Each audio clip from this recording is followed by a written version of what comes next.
for Jessup of the Metagame Gurus. Both he and his brother were live for top 8 last round. Andrew did not win, so he dropped to 10-5. He's the highest tiebreaker 5-loss player, likely playing for a top 16 finish. A good finish by the Jessup brothers. For Danny, though, an invitational top 8 would be quite the prize. Both players keeping on 7, and we are underway. Craig starts with Birds of Paradise. That's where you want to be. Turn 1 mana creature. Lining up for something powerful like a turn 2 Knight of the Reliquary, maybe a turn 3 Collected Company. Yeah, 4 copies of Knight of the Reliquary, 3 copies of Tireless Tracker, both excellent cards to come down in turn 2.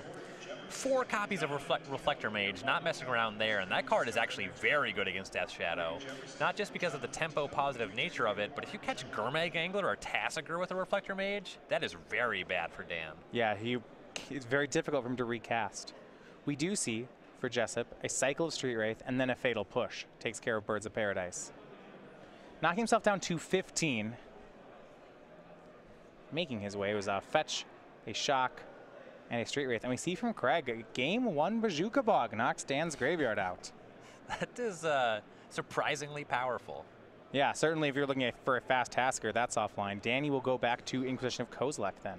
We see land 3, Tireless Tracker, Collective Brutality, Spell Queller, Knight of the Reliquary. Now, Forest Bazooka Bog for Rocco means that Knight of the Reliquary is offline, and Spell Queller is way offline. Yeah. And you might reach for the Tireless Tracker for that reason. Yeah. For Dan Jessup, the main deck removal spells, 4 copies of Fatal Push and 2 copies of Dismember. 3-drops can be a little bit tough. Have to trigger Revolt to push them. On a long enough timeline, you can't dismember Knight of the Reliquary at all. Right. He'll take Tireless Tracker. It's the 1 castable card. Hopes to dodge some white mana for the time being, as Danny plays a fetch land and passes. See if he can. Does not look like it. Misty Rainforest from Craig Rocco. That'll make white mana if he needs it. Likely we'll be finding a Hallowed Fountain here. And there is the fetch land. So, a risk taken by Danny. And he will pay. Fetch here. Looks like we're going to go for that Knight of the Reliquary. Taking the tracker is certainly not bad. Yeah. You do want an answer to this Knight pretty quickly, but that would also be true against the tracker. I believe that Dan does have another Fatal Push rolled up, though. That is pretty nice. And with the fetch land, with the Scalding Tarn he played, you're right, it revolts as well. So a clean answer to Knight of the Reliquary. And I do like where Jessup stands then. He's left his opponent with a Collective Brutality, which is just not good. A basic Forest, and then a Spell Queller, which he still can't cast. Right. In a deck trying to do so many things, I think Craig punished a bit for some greedy mana. Bazooka Bog in his deck is really, you that's a generally want gross to land. tutor for that one with Knight. Drawing it usually does not feel great. And Gurmag Angler to pick up for Danny. And because of this Black Splash, no room for, I guess there's 1 Ghost Quarter in this deck. You would like to be a little bit heavier on that against Death Shadow because you can start strip mining them. Okay. Yeah, the ability to make multiple Ghost Quarters is one of the reasons these company decks are good against Death Shadow. Right, yeah, that's one of the hallmarks of the Todd Stevens Green-White Company deck. All the cards in the graveyard, all the lands in play will make Gurmag Angler for Jessup. It is a 5/5. Bazooka Bog couldn't stop that from ever happening. No, and that's, I mean, the Bog is good. It's just, Grixis Shadow is very adept at putting cards into the graveyard. And Rocco picks up Temple Garden, so his Spell Queller's online. Shocking to put it up this turn does not feel great. No. Also, Danny just knows about it. Right, he won't play into it. And it looks like what Craig then will do is cast the Collective Brutality. Looks like he's trying to take a card from Jessup's hand. Well, Jessup's hand's terrible. It's 3 more lands, so Rocco doesn't get any of them. Though without some top decks, Rocco can't beat the Gurmag Angler on the table. He'd love to draw a Reflector Mage. That would be huge. Well, actually, Danny has enough mana to just recast it. He'll be able to cast it again in 2 turns, but from 9, the Mage actually is a pretty significant threat. Yeah. Jessup Another fetch here. We'll see how aggressive he gets here. I like finding basic island, and he does. Yeah, you don't want to you don't want to go to 6 for no reason here. Especially when you just have angler. Your opponent just knows you don't have shadow. You just have a couple lands. Fetching here, so Dan's draw was Serum Visions. Yeah, he has enough fetch lands that if he wants to go lower on life, he can wait until he draws the shadow first and then do it. Also, if you just go too low naturally, you end up in a situation where drawing Street Wraith becomes very bad. An attack from Jessup. He drew Fatal Push off that Serum Visions, and he placed both cards on top. Next turn, he's going to draw Serum Visions, and if he casts it, it will draw him into another Fatal Push. That covers a lot of Rocco's deck. Yeah. Next 2 creatures already taken care of. Rocco went to 12 on the attack. Jessup, another Serum Visions. It looks like he wants a second Fatal Push. Rocco will Spell Quell it. And there's no Revolt being triggered here, actually, so the Fatal Push on top of Jessup's deck and the one in his hand aren't online. His hand is Swamp Watery Grave. He'll make the swamp and pass. He does at least get access to them. He actually ends up getting access to both if he runs into a Reflector Mage on this turn. Sure. Because the Angler leaving will trigger Revolt. You push away the Queller, you cast off Serum Visions, draw the other push, push the Reflector Mage. Though you're in a bit of trouble if Knight of the Reliquary comes off the top of the deck. And that is what Craig drew. Well. Yeah, Dan Jessup down to 6. Now, Jessup's going to have a hand of 2 Fatal Pushes. So there is a situation where Jessup can chump block with Angler and then surprise remove all of Craig's creatures. Get back a Serum Visions, maybe rebuild. It's not the worst.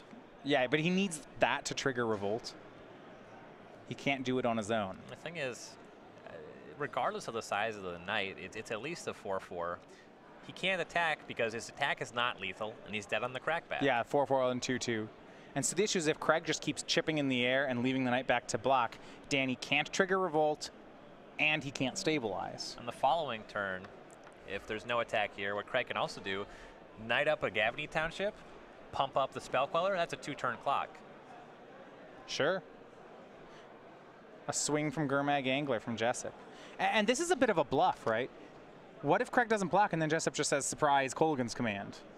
But he'll call him on it. He goes to 2, and I think that's a heads-up play by Craig. It's very risky, but he may have just been rewarded. Yeah. Land, Birds of Paradise. Not in checking the size of that Knight of the Reliquary here. We'll see. Does he only have the 1 fetch land? He only fetched to get the Hollowed Fountain. He didn't fetch for anything else. So it's just an attack for 2. So Jessup down to 4. Won't be until the following turn where he can actually make a reasonable block on the Angler. Yeah, Knight confirmed is a 3/3 here. Craig plays Birds of Paradise and passes. However, if Craig chump blocks, anyway, Danny drew a fetch land, so maybe none of this matters. Yeah, he can now trigger Revolt. That's a very good draw for Dan. Yeah, there's no secret Dryad Arbor in this deck. Yeah. Fetch from Danny down to 3, but now Revolt's online. And those 3 drops are just waiting to get hit by Fatal Pushes. Knight is gone. And I wonder, is it safer in Danny's spot? Do you just push the bird and try to win, or do you play a little safer? Knight finding fetch land makes it so that I can just jump in front of the Gurmag Angler. So I think you have to get rid of the Knight before you go into attacks. Well, no, I know. The Knight's going to die. Then the question is, does your second Fatal Push go at the Queller or the bird? Do you try to win right now? I'm pretty into trying to win right now. Yeah, pushes the bird. It's going to go for lethal. And you know, what could Craig have? Swing, and that'll do it. That'll do it. He can't beat a Collected Company anyway. And Craig doesn't have it. Danny Jessup finds the fetch land, revolts those Fatal Pushes, and he wins game 1. And that fetch land was right on time. Yeah, I mean, he was waiting for ways to trigger those revolts, and especially because he had 2 Serum Visions, he had set up the removal spells, and you're thinking, man, these cards looked great. And as soon as he tops both of them, then Craig running plays 3 drops. I think, whoa, maybe Danny has let it go. I don't recall how many cards Craig had in hand, if he had an expendable one on top of the Queller when he cast that Collective Brutality, maybe the 5th land could have been thrown into it. But he drained 2 life there, and it's a weird play. It's not really a matchup where that matters. We might have been looking at a different game. That's really, you're right. Danny would be at 1. Craig could have main phase knighted, get Gavney Township, gone for lethal. Right. At that point, he didn't know he was going to produce Knight of the Reliquary, you know. It's kind of, yeah. That's almost strictly a hindsight play. All right, well, players are going to sideboard, and we're going to talk about their sideboarding strategies going into Game 2 after this break. The SCG Tour is brought to you by StarCityGames.com, where you can now order Ixalan boxes, cases, bundles, combo packs, and more. Visit us at StarCityGames.com and order your Ixalan products today.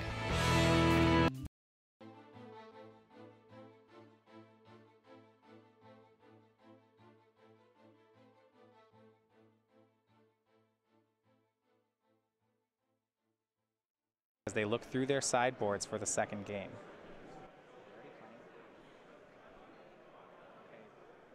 And actually, they're already underway with the game, so we're going to bring you down to the table. Craig Rocco on the play at 4-Color Company starts with a breeding pool into Birds of Paradise.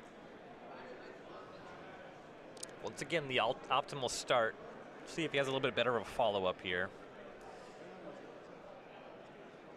With breeding pool instead of basic forest, he's certainly has more access to his colors this game.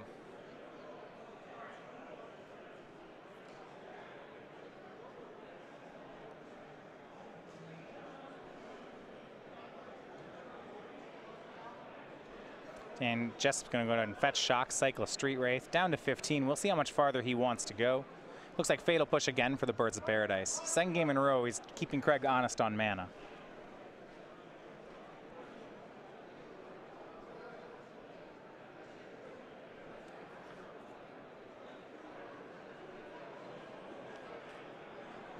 You see, looks over to Jessup's hand. Looks like I have a couple more copies of Fatal Push. Yeah, pretty easy sell to Fatal Push the bird when you have an abundance of removal spells. Yeah, actually, Mike corrected. We have some fetch lands, but those are a good degree worse than Fatal I was gonna Push. say, there was a double. I believe that's actually Polluted Delta. Yeah, 4 lands is too many for Death Shadow. Yeah, there's no real way to undo it, though. You know, no brainstorms type. They don't conversion. give you the nice ones in Modern. That's why I gotta play Sea Beyond. There are a couple Liliana the Veil on the sideboard, so you can theoretically end up discarding your extra fetch lands. I just have an opt here from Dan Jessup. Main phase, in case he hits something like a Tasigur, he could just make it on turn 2. Yeah, you see plenty of cards in the graveyard. There are 5 there now. And he'll keep a Thought Scour. And then Thought Seize Craig. So we'll take a look over at the company player's hand.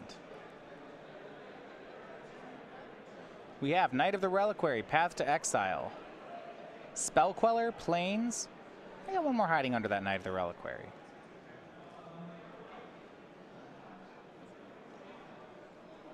I think you can generally leave Path to Exile in the hand. Yeah, yeah.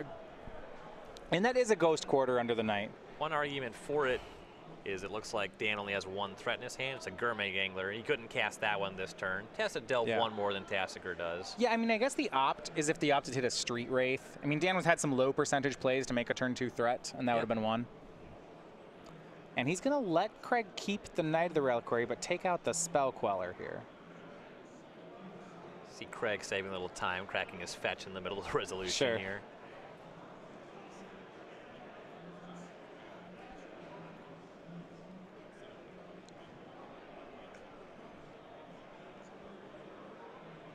And Spell Queller is binned.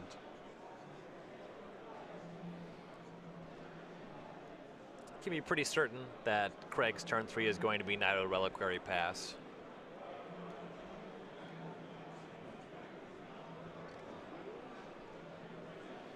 Turn 3, so this gives Craig just an easy, Knight of the Reliquary.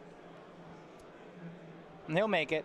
If Jessup has left you that play, then when I'm playing this from the company side, I would think that there's a removal spell, some answers hanging out here. This play is too strong for Dan just to let it happen. You can expect it. There's really no reason not to cast. Yeah, you may play into it anyway. We'll see what Danny's answer was. Fetch Shock's down to 7. Knight of the Reliquary already a 4-4, but that Ghost Quarter could be a 6-6. Fetch land 7. I mean, we're already looking at a lethal Knight swing. It doesn't take too much to make that happen. That happens pretty quick. Snapcaster Mage. Okay, into Fatal Push. So Fetch land, Snapcaster, Fatal Push. There was Danny's answer. We go back over to Rocco. Speaking of lethal, get that one off the table.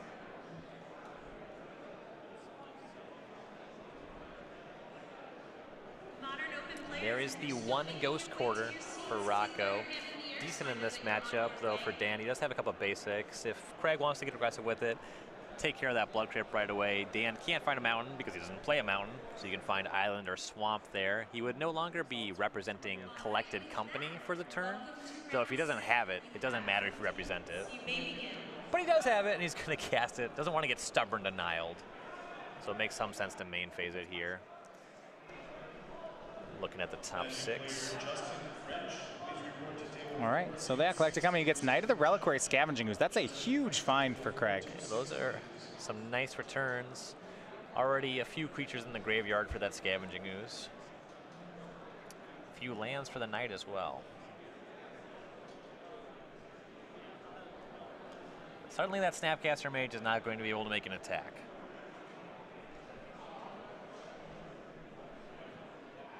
And here's Thoughtscour. Danny will target himself. And both these cards, the Knight of the Reliquary and the Scavenging Ooze, really feel like they are must-answer threats here. It's going to really put pressure on Danny to have, you know, Snapcaster, Fatal Push, something of that sort. Yep. So Thoughtscours. Going to see a Death Shadow, currently a 6-6. We'll see a Gurmag Angler. Okay, the other options, if Danny can't remove the creatures, he can try to power through them. And with Knight of the Reliquary, that is not easily done. No. Even by something like Death Shadow. And is this the kind of situation where we start to see those Ghost Quarters, something like that, come up? Craig hangs back, blocks, and slowly takes Danny off mana? So the issue is he's only playing 1 copy, and there's no way to rebuy it. He's not playing a Ramunap Excavator, anything like that. So he doesn't really have the repeating Ghost Quarters strategy here. He's going to win with something a little more proactive. Yeah, he used the quarter more of a toolbox thing to grab with this Knight of the Reliquary, more to grab special lands. Something like a Gavany Township and a green-white mirror. Okay.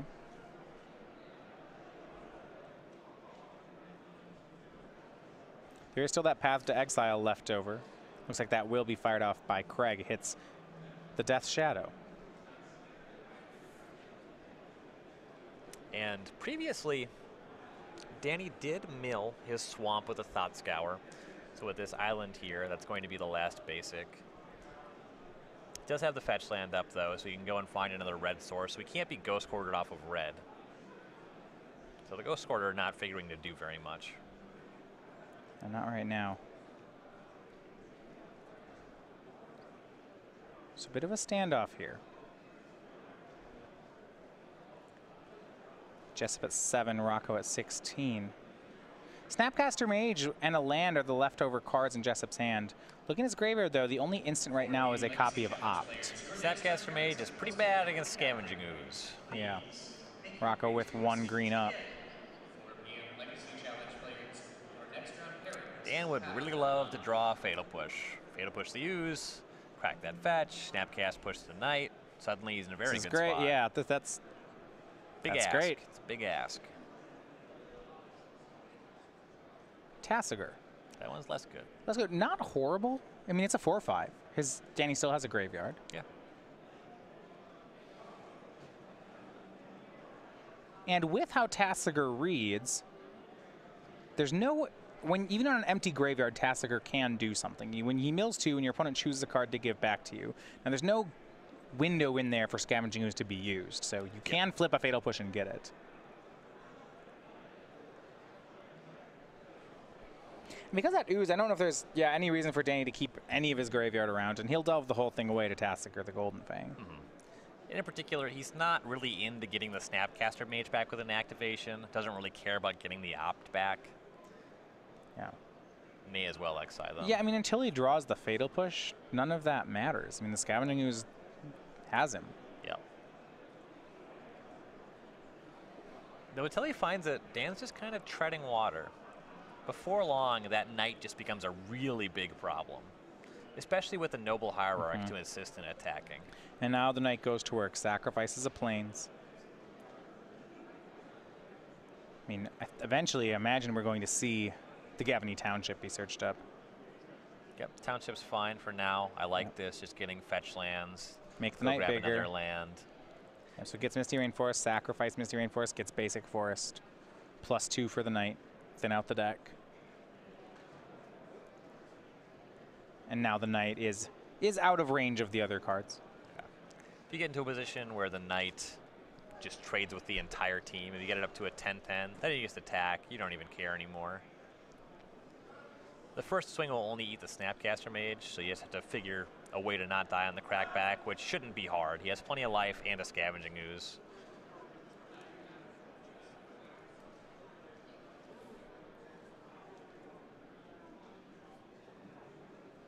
Back to Rocco. Didn't see what the draw was, though, until Dan does more than this. He doesn't really need any additional tools.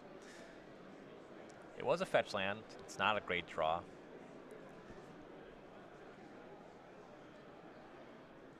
If he's at a threshold already where the knight can attack for 10, that's the sweet spot. 11's a little sweeter so that you can eat the Snapcaster Mage too, but that's not super important. Yeah, I mean, at 11, you start... Sometimes do you want to get to the point where it trades, or do you just even wait a turn to go bigger, go to 12, and then you're the king of the combat, and they just start chump blocking? The thing is, the ooze can just clean up. So a large trade is fine. You just come out at the end of it, and you still have a lethal creature. And yeah, still going to work with that Knight of the Reliquary, now getting Horizon Canopy. And we've seen Knight of the Reliquary be so good against Death Shadow, as it's a big enough blocker to block all the undercosted threats, and then it has this inevitability with its land searching.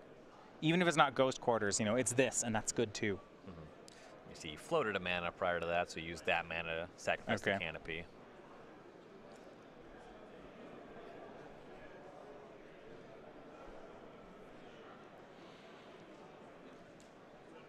I assume he drew a spell, given that he's thinking it all right now.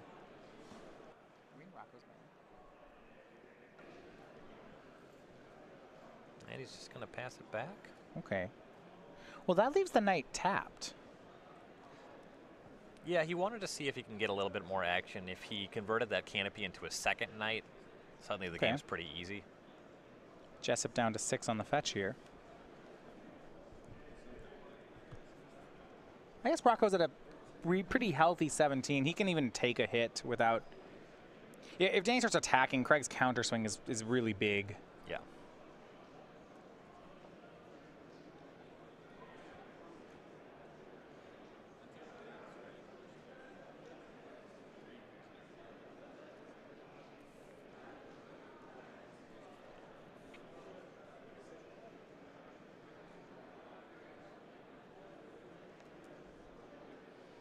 Draw for Jessup there. I want to say it was a Collective Brutality. It has some spots in this matchup, but this is not one of them.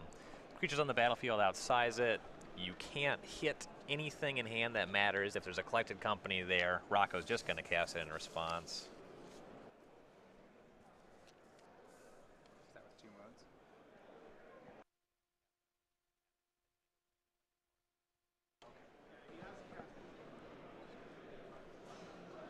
All right, so he draws the Collective Brutality.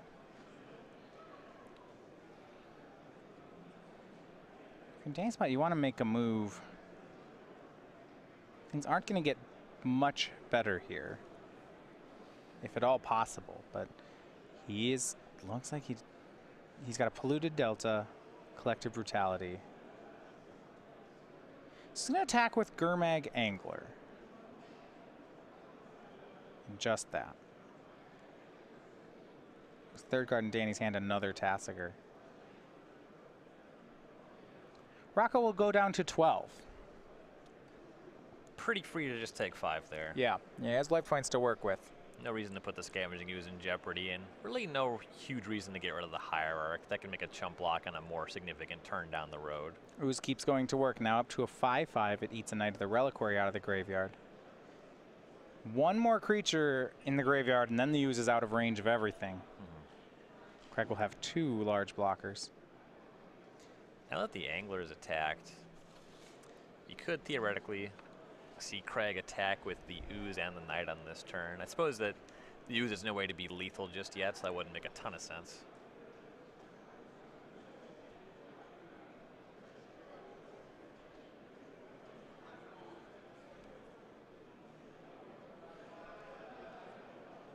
Yeah, we'll go over to Rocco, and very few lands actually left in his deck here.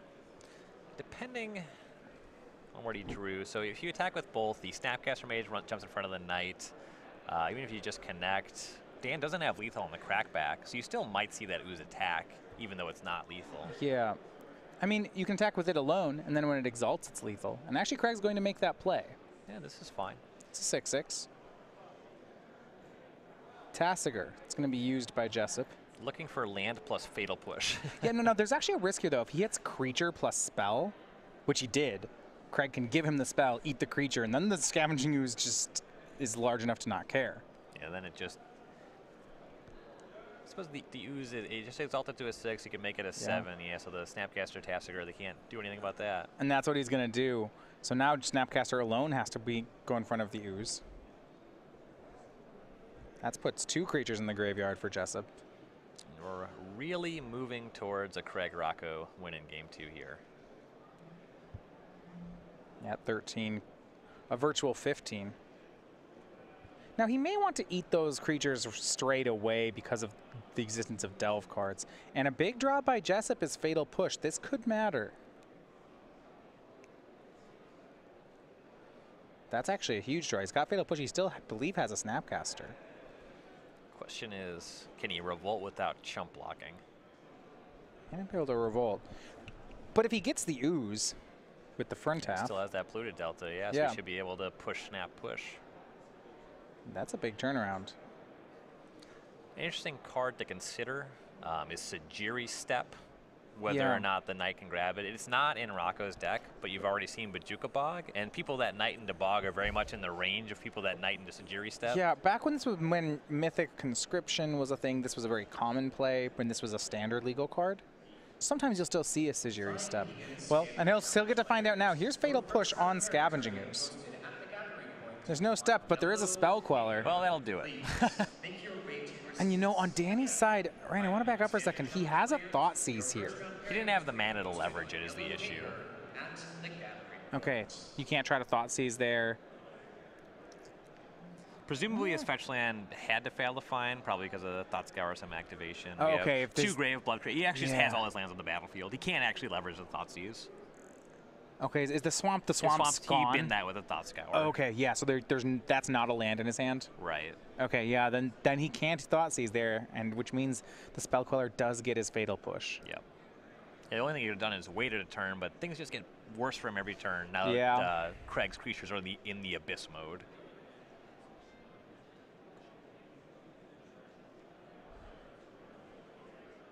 Well, here's Collective Brutality. Use it to remove the Noble Hierarch. That's it. Scavenging Ooze, Elite Snapcaster Mage, Rocco back up to 14. Scavenging Ooze, as you mentioned, the Abyss mode, it's up to 6/6. I suppose it can get double blocked. Not on the following turn when Craig just attacks with both creatures. These will both be lethal on the following turn. More than enough lands over these turns. Not sure exactly on the stats on the Knight of the Reliquary, but well over 6.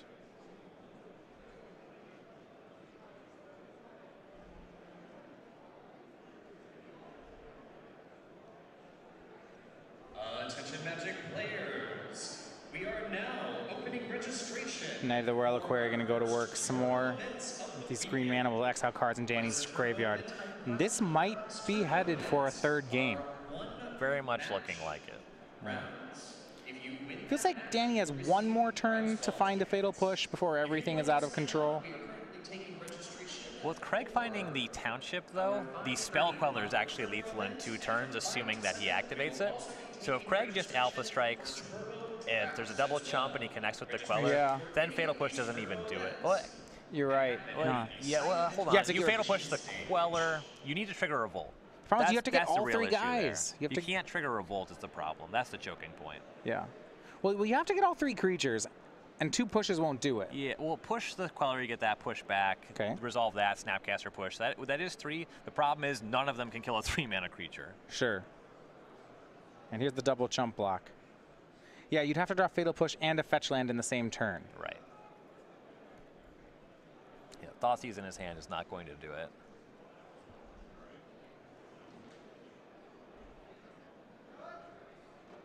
And Rocco keeps the graveyard light. Scavenging Ooze does more work. Danny draws a card. It's Death's Shadow. That's not going to do it. It is a 9/9, but Craig with plenty of lethal attackers here. Yeah, the only hope for Dan is, for some reason, Craig just doesn't make an attack. Yeah, Townships up the team.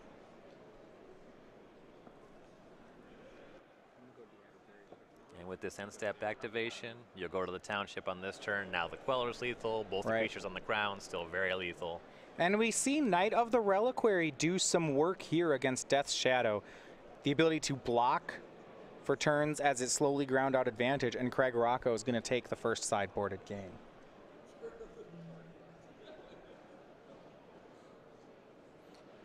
"17 minutes remain in the round for both players. This one's not going to draw, not with where the standings are at. No. And full swing. 5 p.m. standard challenge player. He'll try for Snapcaster Mage. Your first round has begun. Please report to table 434. And Craig's going to quell that one too. That's enough. So 1 game apiece for Craig Rocco and Danny Jessup. They are going to quickly shuffle up as the 3rd deciding game on this win and in is going to come up after this short break.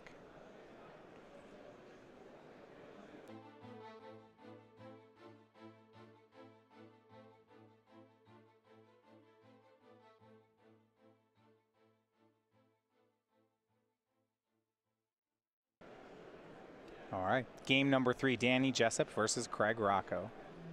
Be 16 minutes for the 3rd game here. Winner will be in top 8. We do have some results from some of our other matches. I can now say Benjamin Nikolic, despite the pair down, he wins and is in the top 8. Also, Austin Collins, the player we saw concede to Sam Black last round, won his last win and in, and we project that he also will be playing on Sunday. Nice. Now we're seeing Danny Jessup starting on the 14 combo life. draw. Yeah. 3 Street Race cycled before making a land drop. When I'm playing my combo decks, I am terrified of this draw. I'm not even joking. The old turn 1 Death Shadow, do we have it? Do we have it? When they just turn 1 Death Shadow and then they turn 2 Fetch Shock Thoughtseize, go to 7, and they just like, turn 3 me with a Battle Rage, it's really scary. Thanks for playing. Yeah. So, Danny, cycle, Fetch Shock. That takes 9. Here's a 2 1 Death Shadow. It's a 2/2. There's another one in his hand. You know that Wild Nicodlo used to be banned in Modern? You remember that? This one's only a 2/2. This is like Kumena's speaker. Oh wait. Nope, it's better. It's different. I take it all back. Who knew he'd have another way to deal damage? Yeah, weird. So he used all those Street Race. How many possible lines could he have? Here's a swing with Death Shadow. How about a 5/5 for 1? Here's the Path to Exile check. If it's not there, this is looking to be a runaway for Dan. How about another Death Shadow? He's got one. Maybe even 2 more. 2 more would be just absurd. That'd be like we were playing Eldrazi Winter. It's like turn 1, make a 5/5. Turn 2, make 2 more. Second Shadow. Rocco's at 15. So this attacks for 10. It means 1 more fetch land is a turn 3 kill. Hey. And that's on my bingo card. Turn 3 win. And as the things stand, Dan has a Fatal Push in hand. He won't be able to Fatal Push a 3-drop, but guess what? Despite Dan having 2 5/5s, Craig will only be making a 2nd land drop on the following turn. Dan's hand has not 1 Fatal Push, Ryan, but it is 2 Fatal Pushes. Snapcaster Mage? And a Snapcaster. No, it's 2 Fatal Pushes and a Snapcaster Mage. Oh. The last 4 cards are land 3, push, Snapcaster Mage. It's a really good hand. You might say that this is an above-average draw. Remember sometimes people say Death Shadow feels like you're playing Legacy. Well, this It's lethal now. So Dan goes to the next turn, cast that. That wins the game. Reflector Mage. The Fatal Push is also lethal, and there's Collective Brutality. And Danny Jessup, his deck shows up when he needs it the most. Grixis Death Shadow is the winner. Danny Jessup is your winner, and he is the 6th player in our invitational top 8. I gotta say, Grixis Death Shadow generates a lot of hard games, a lot of skill testing games, a lot of games that are very close, some that are very frustrating. But then, the reason you play the deck, sometimes you get games like that. It's games like that that make me want to play the deck.